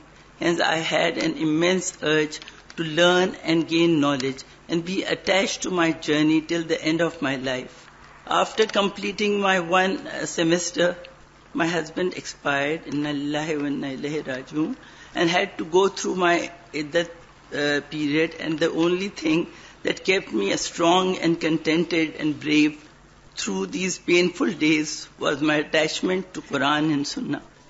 I was missing my classes at TTL and rushed back to continue my classes as soon as the period was over. I rejoined my new course from January 2007, and though these 3 years course has come to an end, but not the urge for learning. These classes have made an immense change in my lifestyle. The worldly attractions have hardly any importance for me, and the mind and heart is diverted in seeking the good pleasure of Allah subhanahu wa ta'ala. It has taught me to be patient with life's up and downs. Just few weeks ago, my mother also expired, and due to the reflection of our learning of Quran and Sunnah, I accepted calmly as it was the will of Allah subhanahu wa ta'ala, and bore this loss patiently without any hue and cry, though the feelings remain, eyes cry and miss her a lot. I have become more bold and brave in bearing any aches and pains, to the extent that I have even postponed visiting the doctors for my knee treatment. Despite my busy lifestyle, a joint family of sons and their spouses, and an army of lovely grandchildren, along with the daily chores, the love of learning the Quran and Sunnah has helped me to take special time out for studying of the course and imparting knowledge to my family, reading out the extracts from Quran and the Hadith to them. Their strong trust and belief in Allah has created a special bond with Allah subhanahu wa ta'ala, as if I have grasped the firm hold of Allah subhanahu wa ta'ala that will never break, and this in every single aspect of my life. I turn to Him alone for help and guidance. As in Surah Baqarah 256 ayat, Allah subhanahu wa ta'ala says, whoever renounces Taghut and believes in Allah has grasped the firm hand that will never break. May Allah guide us all. Ameen. And I'll complete this with a dua in Surah Tahreem. Rabbana atmim lana noorana waqfir lana innaka ala kulli shayin qadir. O Allah, complete my light for us and grant us forgiveness. Verily, you have power over all things. Ameen. Okay, now I would like to call my little sister in Islam, Amira. She is currently a student at Dow Medical College. Would like to hear her experiences. Assalamu alaikum wa rahmatullahi wa barakatuh. Don't want to take a lot of your time, just 1 minute. I just wanted to share some things. Now, since all of my fellow students have shared something that they've learned at the course, some special thing, I just wanted to share what special thing for me, which is very close to me, that I've learned here at Towards the Light. When I came to Towards the Light, I thought I knew how to recite the Quran. But here, when I came here, I realized I did not know the correct way of reciting the Quran. And the tajweed that I learned here, it's going to be a treasure for me throughout my life. And this is something I just wanted to share with you, is that you're never too old to learn. And also, you can learn tajweed as a science that, it magnifies you, it beautifies you, and, it really fills you with light. And I'd just like to share with you, one of my teachers, very kind teachers, told me at Towards the Light, and she said that the Quran, the qaris that we hear on the cassettes, we really like to hear the recitation, and we think we can never be like them. But the thing is, if you practice and if you ask Allah Ta'ala for help, and you have the right aim and you have the right intention, you can try to, come close to excellence, and you can learn the Quran. And just half an hour a week that I learned here for 3 years at Towards the Light has taught me so much that it's just amazing. And it's a wonderful opportunity for anybody who's trying to come closer to Allah subhanahu wa ta'ala to learn the Quran through tajweed. That is the way Rasulullah sallallahu alaihi wasallam recited the Quran. Jazakallah. Assalamu alaikum. Next, I would like to call Ms. Aisha Amir. She is a businesswoman, buyer for mother care.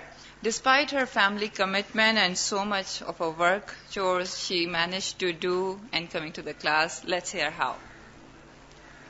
Assalamu alaikum. Alhamdulillahi Rabbil Alameen. Praise be to Allah who has given me the tawfiq to stand before all of you and share my ups and downs in my journey towards the light. My quest towards the knowledge of Quran actually began in the Ramadan of 1999 when I first heard the Daura Quran in PC Karachi. At that time I was a school teacher. When the first batch commenced, unfortunately I could not join it due to my prior commitment in school, yet I went on Saturdays and other holidays to Metro as a listener. The thirst kept growing and I attended the first summer course in Karachi. Soon thrice a week classes in the afternoon for working women was started at Khawateen Club in Tariq Road. I thanked Allah and joined it. So thrice a week I would rush back from school, settle down my young children and run to the class. But I would always miss some of the beginning. I continued for a year and a half and completed 5 separas. I tried to carpool, but it was getting very difficult for me to continue. Then I found out about the correspondence course at Al-Huda. I started it very enthusiastically, but could not discipline myself enough to juggle between work, children, and home. Meanwhile, students of Al-Huda started Colors of Islam for Children. I immediately volunteered to teach in it. This gave me another opportunity to learn, because to teach, you first have to know it yourself. But after teaching for 4 years at Colors of Islam, I had to leave as I changed my job and started working as a buyer, and Saturdays was a full working day. but my thirst to learn more and the guilt to have left the course incomplete were eating me up from inside. I continued to pray to Allah for help, and then one day, as I was going through the Hiba magazine, I saw a flyer about Towards the Light program. It was perfect. Once a week classes for on Saturday afternoons for 3 years. I requested my boss if I could work only half a day on Saturday in order to do this course. Allah put mercy in his heart, and he not only said yes to it, he in fact encouraged me. During the course, there were many tests. My mother-in-law passed away, due to which a lot of household responsibilities fell on me. My daughter went off to university, who was a big help at home. My very old driver went home to Surat and did not return, so I had to drive my children around. Sometimes I would go in the middle of my class to pick or drop my children from tuitions and run back. As a buyer, I have to travel a lot, so I planned my travels in such a way that I would be back for my Saturday class. I would run directly from the airport to the class while still in jet lag. Sometimes the shaitan put the waswasa in my mind that I should miss the class or leave the course because I was not doing justice to it. But my teachers and family encouraged me, and the words of Allah in Surah Ankabut verse 2 rang in my mind.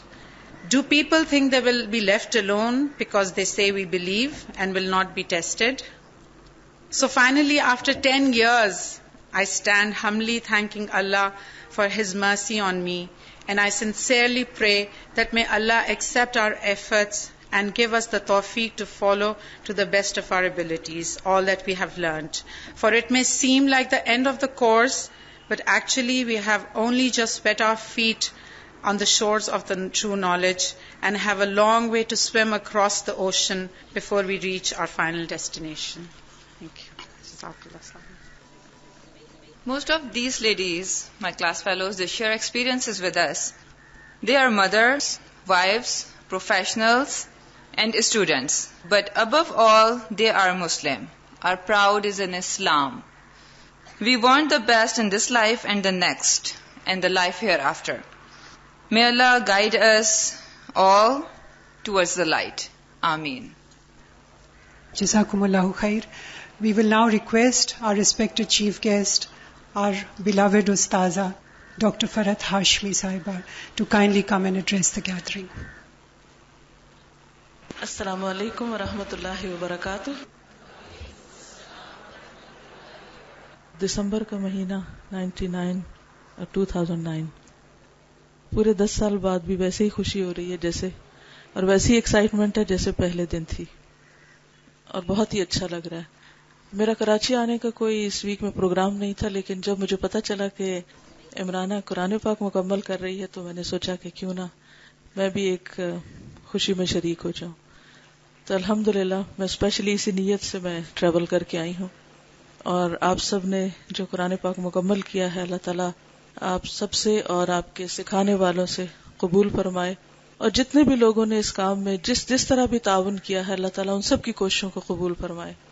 اس موقع پہ میں سوچ رہی تھی کہ جہاں ایک خوشی کی بات ہوتی ہے وہاں ایک ذمہ داری کا احساس بھی ہوتا ہے، اور جس طرح دنیا کے حالات تبدیل ہو رہے ہیں اس میں بحیثیت ایک مسلمان ہماری ذمہ داری کیا بنتی ہے، اس کے بارے میں ہم سب کو صرف جاننا ہی کافی نہیں، اس کو ادا کرنے کی بھی فکر ہونی چاہیے. ہم بہت کچھ تو نہیں کر سکتے، لیکن جو بھی کر سکتے ہیں اس کے بارے میں ہم اپنے ساتھ آنےسٹ ہوں.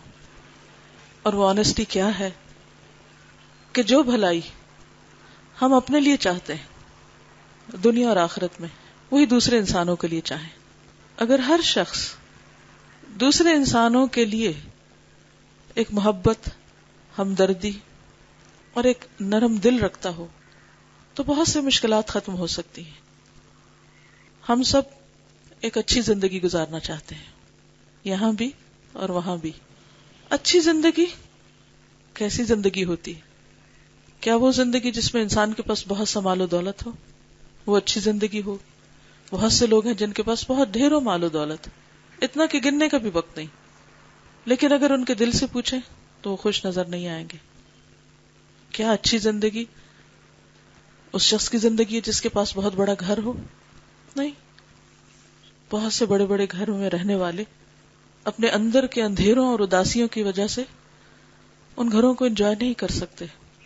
کیا اچھی زندگی اس شخص کی زندگی ہے جس کے بہت سے بچے اور پھر ان بچوں کے بچے اور بہت سے لوگ اس کے ارد گرد ہوں اور پھر بھی وہ تنہا محسوس کرتا ہو؟ نہیں. اچھی زندگی اس سے آگے کی چیز ہے، اور وہ ضروری نہیں کہ صرف کچھ پڑھ لینے اور کچھ جان لینے سے ہی حاصل ہو، یہ اس سے بھی آگے کی چیز ہے. ہر انسان اپنے لیے کیا چاہتا ہے کہ پوری طرح اس زندگی کو انجوائے کرے، اور پھر جس کے پاس ایمان ہوتا ہے وہ اس سے آگے کی زندگی یعنی آخرت کی زندگی کو بھی انجوائے کرنا چاہتا ہے. ہم سب اپنے آپ سے پوچھیں، کیا واقعی ہم اپنی زندگی کو انجوائے کر رہے ہیں؟ کیا واقعی ہم اپنے ساتھ سچے ہیں؟ کیا واقعی ہمارے دلوں میں حقیقی معنوں میں خوشی اور سکون اور اطمینان ہے؟ کیا ہم جن لوگوں کے بیچ میں رہتے ہیں ان کو خوشیاں بانٹنے والے ہیں، ان کے لیے خوشی کا سامان ہے، یا وہ ہماری ذات سے تنگ اور بیزار ہیں؟ وہ ہمارے بارے میں کیا سوچتے ہیں؟ ہمارا ان کے ساتھ کیا معاملہ ہے؟ اگر ہم اپنی ذات کے اندر خوش نہیں، اگر ہم صرف اس اپنے محدود سرکل کے اندر جس میں ہم رہتے ہیں، چاہے وہ ہمارا گھر ہو یا ورک پلیس ہو یا کہیں بھی ہو، اگر اس ماحول کو ہم خوشگوار نہیں رکھ سکتے تو ہم پوری دنیا کو پیس کا پیغام کہاں سے دیں گے؟ محض الفاظ سے، محض نعروں سے. اور اگر اس زندگی میں نہیں پیس تو وہاں آگے جا کے کس پیس کی توقع رکھتے ہیں؟ کیونکہ مرنے کے ساتھ انسان کا جسم تو ختم ہو جاتا ہے، لیکن مرنے کے ساتھ انسان کی روح اور انسان کا دل، انسان جس چیز کا نام ہے، جس پر اس کی زندگی کا انحصار ہے، وہ ختم نہیں ہوتی. جو روح کی بیماریاں ہیں، جو روح کے دکھ ہیں، جو روح کے زخم ہیں، وہ مرنے کے بعد بھی ساتھ چلتے ہیں. اس لیے بے حد ضروری ہے کہ صرف ظاہری اور صرف جسمانی اور صرف اوپری خوشیاں حاصل کرنے کی بجائے اور صرف بظاہر ایک پیس کریٹ کرنے کی بجائے اس کا آغاز اندر سے کیا جائے، روح سے کیا جائے، دل سے کیا جائے. اور اگر وہ نہیں، کچھ بھی نہیں. لیکن دل کے اندر تو صرف ہم خود ہی جھانک سکتے ہیں، کسی اور کو نہیں پتا کہ وہاں وحشت ہے یا آبادی ہے، وہاں کیا کیفیت ہے. تو ہم سب کو اپنے ساتھ سچا ہونا ہوگا. انسان کے پاس جب صرف دنیا کا علم ہوتا ہے تو اس کی نظر سطحی ہوتی ہے، وہ صرف اوپر کو دیکھتا ہے، صرف ظاہر کو دیکھتا ہے. ظاہری رنگ، ظاہری رونقیں، ظاہری چیزوں کی کثرت وہ اس کو اٹریکٹ کرتی، وہ اسے امپریس کرتی ہے. لیکن جب انسان کے پاس حقیقی علم ہوتا ہے تو وہ ظاہریت سے آگے چلا جاتا ہے. پھر اس کی خوشی ظاہر میں نہیں ہوتی، پھر وہ صرف ظاہری رونق کو دیکھ کر امپریس بھی نہیں ہوتا، کیونکہ اب اس کی نظر صرف ظاہر کی نظر نہیں، اس کی نظر میں باطنی نظر بھی شامل ہو گئی، دل کی نظر بھی اس کی کھل گئی. ہم سب صحت مند زندگی بھی گزارنا چاہتے ہیں، لیکن عموماً صحت سے مراد ہماری کون سی صحت ہوتی؟ جسمانی صحت. جسمانی طور پر ہم فٹ ہوں، بہت اچھی بات ہے، اس میں کسی کو بھی انکار نہیں. لیکن جیسے میں نے پہلے عرض کیا کہ جسم تو موت کے ساتھ ختم ہو جاتا ہے. صرف ظاہری جسم اور ظاہری صحت اور ظاہری خوبصورتی اور ظاہری فٹنس یہ صحت مند ہونے کی علامت نہیں، جب تک دل صحت مند نہیں.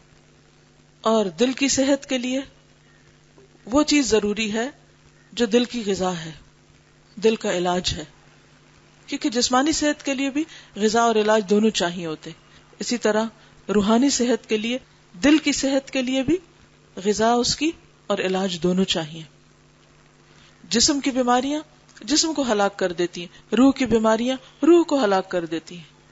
ایک ہمارا جسمانی دل ہے اور ایک ہمارا روحانی دل ہے، ایک حسی چیز ہے اور ایک مانوی چیز ہے. اگر کسی انسان کو ہارٹ اٹیک ہو جائے تو اس کی زندگی کے چانسز کم ہو جاتے ہیں، وہ رسک پہ آ جاتا ہے، موت اس سے قریب تر ہوتی. وہ ہر چیز میں احتیاط برتنے لگتا ہے، خود بخود ظاہری طور پر تقویٰ کی زندگی گزارنے لگتا ہے. لیکن جب انسان کا روحانی دل یا اس کا مانوی دل اس کو کوئی تکلیف ہوتی ہے، اس کو کوئی نقصان ہوتا ہے، تو عموماً اس کی طرف ہماری توجہ بھی نہیں جاتی. ہم سفر کر رہے ہوتے ہیں, ہمارے اندر وحشتیں ہوتی ہیں, لیکن ہم ان کو ڈائگنوز نہیں کر پاتے. تو دل کی بیماریوں میں سب سے بڑی چیز جو دل کی بیماریوں کا سبب بنتی ہے وہ جہالت ہے, لا علمی ہے, اندھیرے میں ہونا ہے. یہ صرف ظاہری چیزوں کا علم ہونا ہے, اس سے آگے اپنی پہچان کا نہ ہونا, اپنے خالق کی پہچان کا نہ ہونا, اپنے رب کی پہچان کا نہ ہونا, یہ اس کی سب سے بنیادی وجہ ہے. اس کے لیے غذا کیا ہے؟ علم. لیکن بہت سے لوگ علم حاصل کر کے بھی تشنہ رہتے ہیں کیونکہ صحیح علم نہیں لیتے. بہت سے لوگ دین کے نام پر ایسی چیزیں پڑھتے ہیں, ایسی چیزیں سیکھتے ہیں جن کا دین سے براہ راست کوئی تعلق نہیں. وہ اس کی سپورٹ تو ہو سکتے ہیں کہ دین کو سمجھنے کے لیے ایک ذریعہ تو ہو سکتے ہیں, مگر وہ دین کا مطلوب نہیں, مقصود نہیں.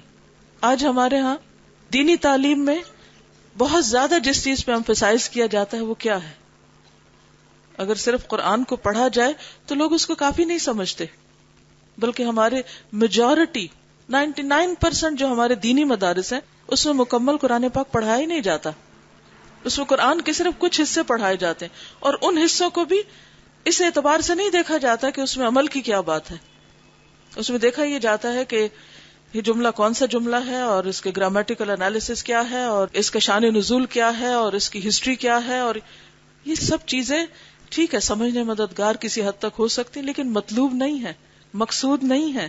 لیکن بہت سے لوگ اپنی زندگی کے سال ہر سال اسی میں گزارے چلے جاتے ہیں, اور باہر نکل کر عوام سے ان کا کوئی تعلق نہیں ہے.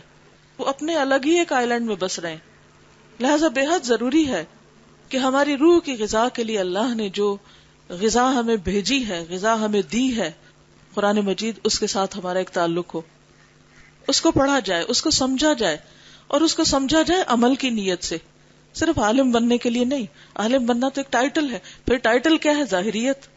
تو بہت سے لوگ کس بات میں خوش رہتے ہیں کہ ایسی چیزیں حاصل کریں جس سے ظاہری شان و شوکت بنے. اندر کا کیا حال ہے اس سے بہت سے لوگ غافل رہتے ہیں. اب الحمدللہ آپ لوگوں نے قرآن پاک پڑھا, سمجھا, لیکن اس سے آگے کیا صرف جہالت سے نکلنا؟ کیا صرف علم حاصل کر لینا؟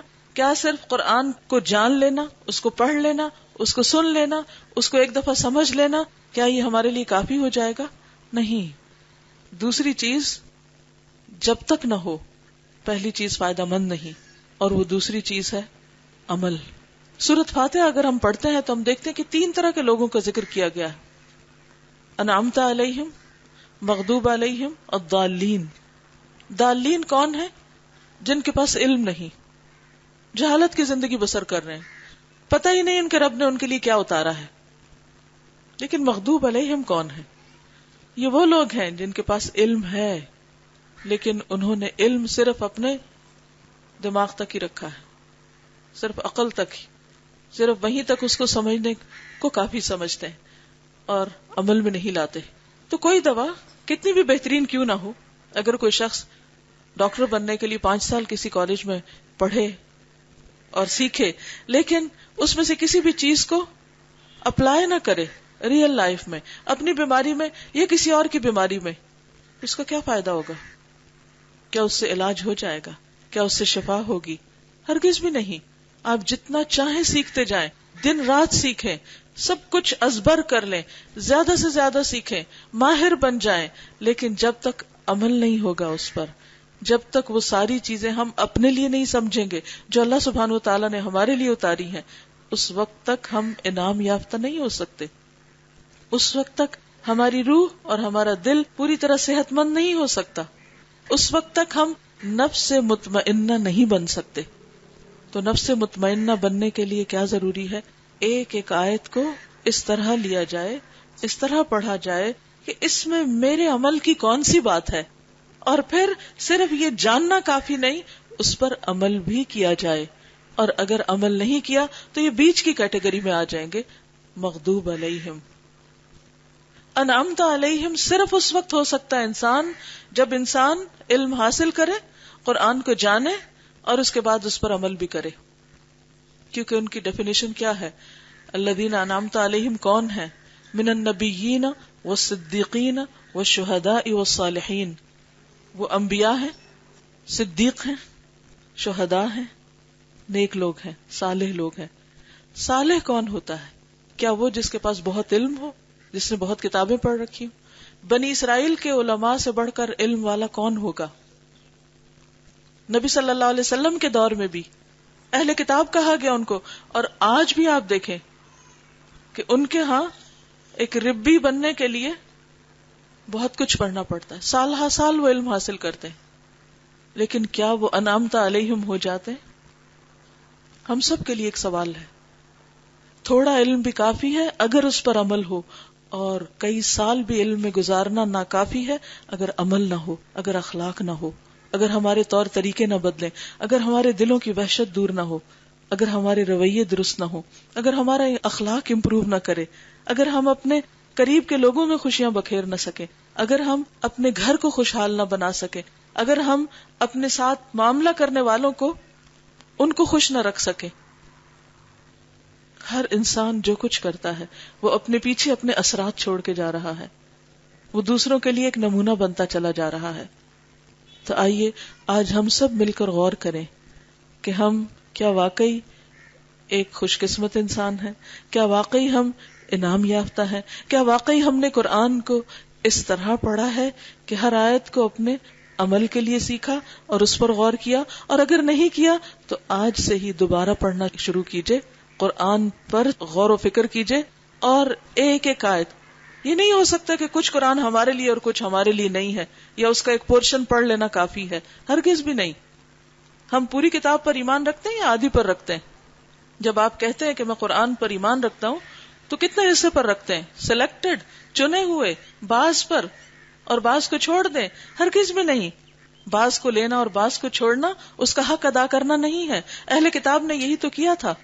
تو ہم میں سے اکثر لوگ جنہوں نے یا دورہ قرآن اٹینڈ کیا یا خود سے ریڈنگ کی یا کہیں پر بھی کوئی کورس کیا اور جان لیا کہ قرآن کیا کہتا ہے، اس کو کافی مت سمجھیں، اس کو دوبارہ شروع کریں، اس کو دوبارہ پڑھیں۔ اور کس طرح پڑھیں؟ ایک ایک آیت کو اپنے لیے لیتے ہوئے کہ مجھے اس پر عمل کرنا ہے، مجھے اس طرح اس کو لینا ہے کہ جس سے میرا دنیا میں بھی روحانی علاج ہو، اور اس کے بعد جب میں اللہ کے آگے حاضر ہوں اور اللہ کے پاس روانگی ہو تو یا ایتھا النفس المطمئنہ کی پکار آئے۔ روز اپنے آپ سے پوچھا کیجئے، کیا میں نفس مطمئنہ ہوں؟ اور اگر آج نہیں تو کب؟ کیا واقعی فرشتہ میرے پاس آئے گا یہ کہتے ہوئے کہ یا ایتھا النفس المطمئنہ ارجعی الی ربک راضیۃ مرضیہ فادخلی فی عبادی؟ کیا اللہ ہمیں اپنے عباد میں شامل کرے گا؟ ادخلی جنتی۔ صحابہ کرام کا طریقہ کیا تھا؟ ایک ایک صحابی بعض اوقات ایک ایک آیت پر دنوں گزار دیتا، اور وہ روتے تھے، ان کے آنسو نہیں تھمتے تھے۔ حضرت ابو بکر صدیق رضی اللہ تعالیٰ عنہ جب نماز میں کھڑے ہوتے تھے تو اتنا روتے تھے قرآن پڑھ کر کہ آس پاس کے مشرکین کے بچے اور عورتیں سب جمع ہو جاتے اور وہ دیکھتے اور دیکھ دیکھ کر متاثر ہوتے۔ آج ہمارے پاس علم تو ہو گیا ہے مگر عمل نہیں ہے وہ جو ہونا چاہیے۔ ہم سب کو اس کی طرف توجہ دینے کی ضرورت ہے۔ اللہ تعالی ہمارا حامی و ناصر ہو۔ آپ سب کو بہت مبارک اور ڈھیروں دعائیں کہ آپ مزید اس میں ترقی کرتے چلے جائیں، اور اللہ تعالی ہم سے وہ کروائے جو اس کی پسند کا ہے، اس کی ہمیں حرص اور فکر نہ ہو کہ جس کی وجہ سے ہم لوگوں کی نظروں میں کچھ بن جائیں، اس لیے کہ لوگ ہمیں کچھ بھی نہیں دے سکتے۔ ہمارا معاملہ براہ راست اللہ سبحانہ و تعالی سے ہے۔ اللہ ہم سب کا حامی و ناصر ہو۔ وآخر دعوانا ان الحمد للہ رب العالمین، والصلاة والسلام علی نبیہ الکریم، وصلی اللہ تعالی علی خیر خلقہ محمد وعلی آلہ واصحابہ واہل بیتہ اجمعین برحمتک یا ارحم الراحمین۔ الہی آمین۔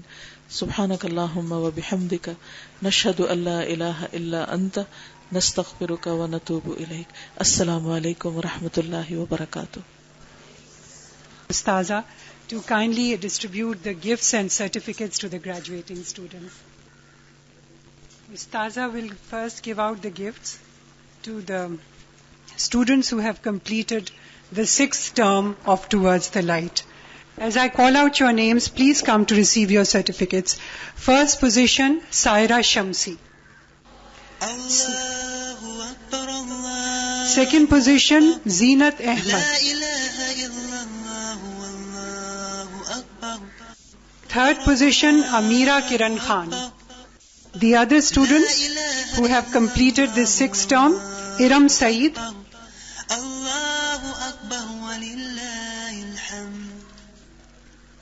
Zainab Hamid, Shaista Yusuf, Asifa Najib, Parveen Jalal, Maheen Yusuf, Amina Dipolito,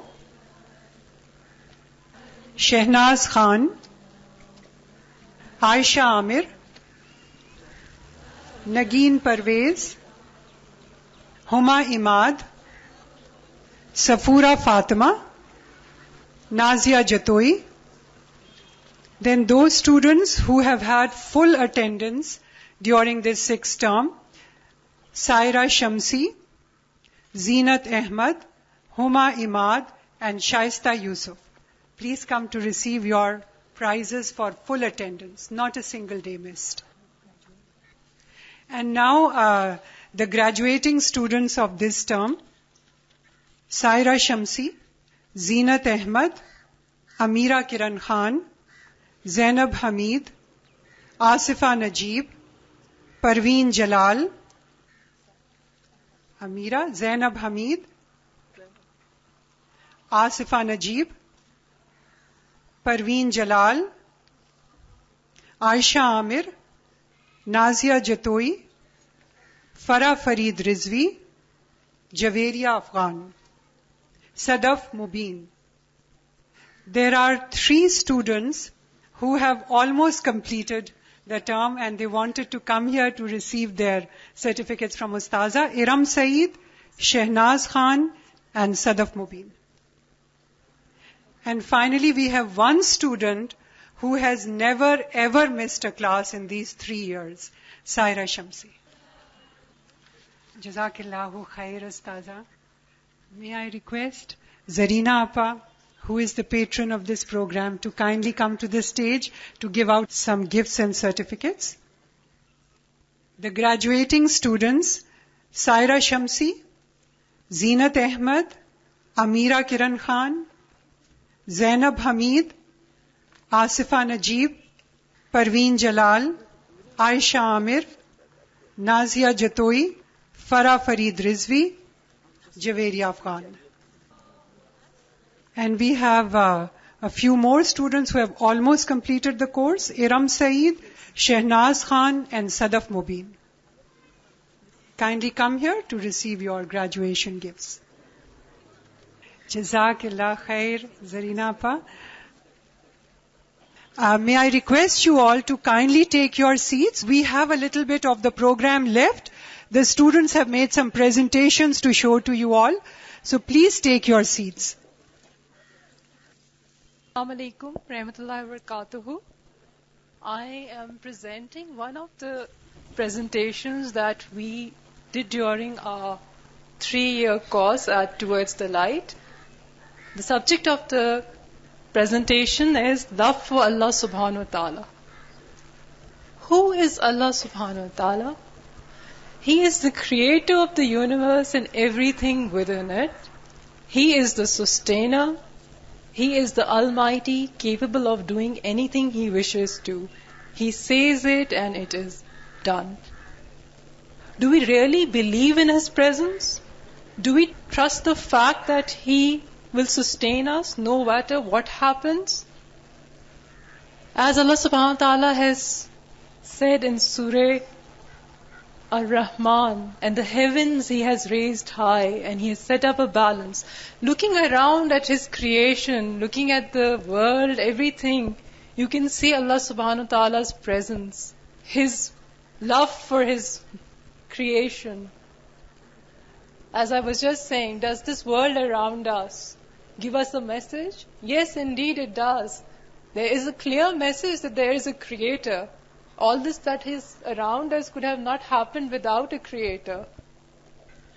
The mutual love between Allah subhanahu wa ta'ala and His slaves. And from mankind are some who take for worship others besides Allah as rivals to Allah. But those who believe love Allah more than anything else, as said in Surah Al-Baqarah, verse 164. Allah subhanahu wa ta'ala loves us more than 70 mothers.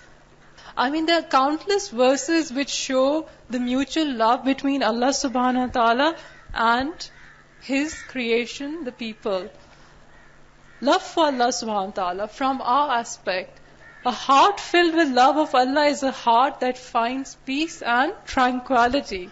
Allah says, indeed by the remembrance of Allah do the hearts find contentment. Surah Ar-Ra'd, verse 28. We know कि zikr Allah is the way of finding contentment in our hearts. That's the way. How to express love for Allah? How can we express love for Allah? One, as we know from the 3 tenets of our belief only, that no shirk, tawheed. No shirk, there's much that can be said, but I won't. Goodness to all creation, mankind, living things, even animals, everything around us. And then making the Quran a dear companion. That is, reading it, following it, and applying it in our lives. A person's love for Allah is expressed through his love for Salah. Another way. Allah says, establish prayer, for it refrains from shameful and false deeds. Surah Al-Ankabut, verse 45. Show our love to Allah by constantly seeking forgiveness. Astaghfar. Allah says, no one despairs of Allah's mercy except those who have no faith. Surah Yusuf, verse 87. Supplication. Allah says, call upon me, I'll answer you. Surah Ghafir, verse 60. So the 3 things that we get, there's salah, there's astaghfar, and then there's dua. 3 things that help in building the connection with Allah subhanahu wa ta'ala. What factor can cause anyone to love Allah subhanahu wa ta'ala in its true form? How can we develop that love for Allah subhanahu wa ta'ala? The answer is taqwa. What is taqwa? Being conscious of Allah subhanahu wa ta'ala in every moment of our life, in every action, in every deed. Who is a muttaqi? From the Quran we can see those who believe in al-ghaib, establish salah and spend out of what we have provided for them, spend on themselves, their parents, children, their wives, and also give charity to the poor, and also in Allah's cause. Al-Baqarah, verse 3. Those who spend in prosperity and adversity, who repress anger and who pardon men, verily Allah loves al-Muhsinun. Surah Ali Imran. Those who fear Allah without seeing Him and they are afraid of the hour. Al-Anbiya, verse 49. Verily those who are al-Muttaqoon, when an evil thought comes to them from shaitan, they remember Allah, and indeed they can see aright. Al-Arafat, verse 201. Those who believe in Allah and the last day would not ask your leave to be exempted from fighting with their properties and their lives, and Allah is all-knower of al-Muttaqoon. Surah At-Tawbah, verse 44. These are the different verses in the Quran which describe the qualities of the Muttaqeen. Muttaqeen are the people who have taqwa. So we are aiming for these qualities. Do we want to know? Do we want to know if we are al-Muttaqoon? The people who have taqwa at the highest thing? The qualities of those who love Allah. Allah says, O who you believe, whoever from among you turn back from his religion, Islam, Allah will bring a people whom He will love, and they will love Him. Humble towards the believers, stern towards the disbelievers, fighting in the way of Allah, and never fearing the blame of the blamers. That is the grace of Allah that He bestows on whom He wills, and Allah is all sufficient for all His creatures' needs. All-knower. Al-Ma'idah, verse 54. So you can see the highlighted qualities. They are humble towards the believers, stern towards the disbelievers, and fight in the way of Allah, and do not mind the criticism of other people while following Deen. A glad tiding for such people. Abu Hurairah radiallahu ta'ala anha reported the Prophet sallallahu alaihi wasallam saying, when Allah loves a slave, calls out to Jibreel and says, I love so and so, so love him. Then Jibreel loves him. After that, Jibreel announces to the inhabitants of heavens that Allah loves so and so, so love him.